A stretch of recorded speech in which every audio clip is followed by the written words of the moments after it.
Libreng gupit, information drive ukol sa Army recruitment, photo booth at static display na nagtatampok ng mga modernong kagamitan at kakayahan ng kasundaluhan. Ilan lamang iyan sa mga serbisyong inihandog ng 69th Infantry Cougar Battalion sa ginanap na Bagong Pilipinas Serbisyo Fair sa Zambales noong Enero 27 hanggang 28. Katuwang rin sila ng Philippine National Police, Coast Guard at Bureau of Fire Protection na nagpatupad ng mahigpit na seguridad sa gitna ng pagdagsa ng libu-libong mamamayan.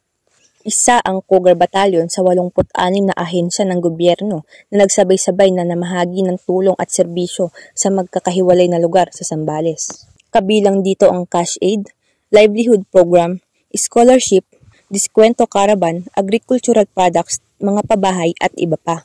Halos 80,000 individual ang nakinabang sa Bagong Pilipinas Serbisyo Fair na kauna-unahang serbisyo caravan na inilunsad sa Central Luzon ngayong taon. Ang Bagong Pilipinas Serbisyo Fair na may temang maayos, maginhawa, mabilis at masayang serbisyo publiko ay isa sa mga programa ni Pangulong Ferdinand Marcos Jr. na layuning mailapit ang mga serbisyo ng gobyerno sa mga komunidad sa bansa. Mula dito sa lalawigan ng Zambales, ako si Justin Ann Audencial, ang inyong kaugnay.